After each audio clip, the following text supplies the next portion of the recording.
डहर देखे गइल बारी ससुर पर मालिया धल सझोला में झूठो के जाल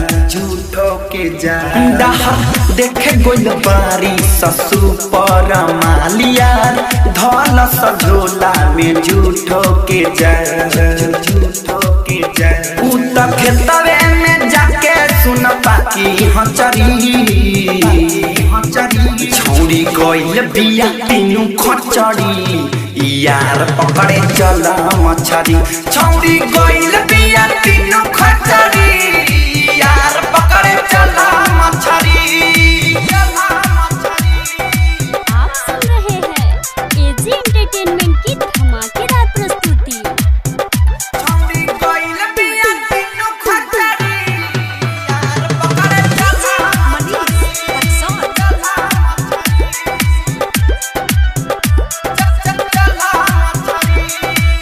बढ़ के भितरिया सट के पजरिया खोला के कपड़ा नहाई है हो कोले बपूछो पूछहूँ नहीं जाई है केहू से कुछ नहीं कहीं है हो हाँ बढ़ के भितरिया सट के पजरिया खोली के कपड़ा नहाई है हो कले बपूछो पूछहूँ नहीं जाई है केहू से कुछ न कहीं है हो करी माना तो डाल के टिपा कचरी छौरी गइल बिया तीनू खचड़ी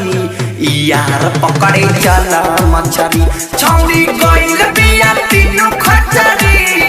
यार पकड़े चल मछरी। आप सुन रहे हैं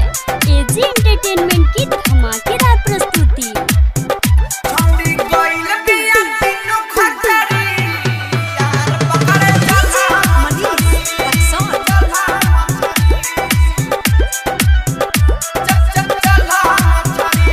करी न केहू सकरे मत केहू झखरे चल सयोर जुन के संघावा में कोना कुमारा संग बना के चल झुंड हो रगड़े के साबुनो कदायांगावा में करी न केहू सकरे मत तेहू झखरे चल सयोर जुन के संघावा में कोना कुमारा संग बना के चल झुंड हो रगड़े के साबुनो करायांगावा में मौका बढ़िया मिलल ठोकेला पचरी छौरी गइल बिया तीनू खचड़ी यार पकड़े चल मछरी छौरी गइल बिया तीनू खचड़ी यार पकड़े चल मछरी डहर देखे गइल बारी ससुर पर मालिया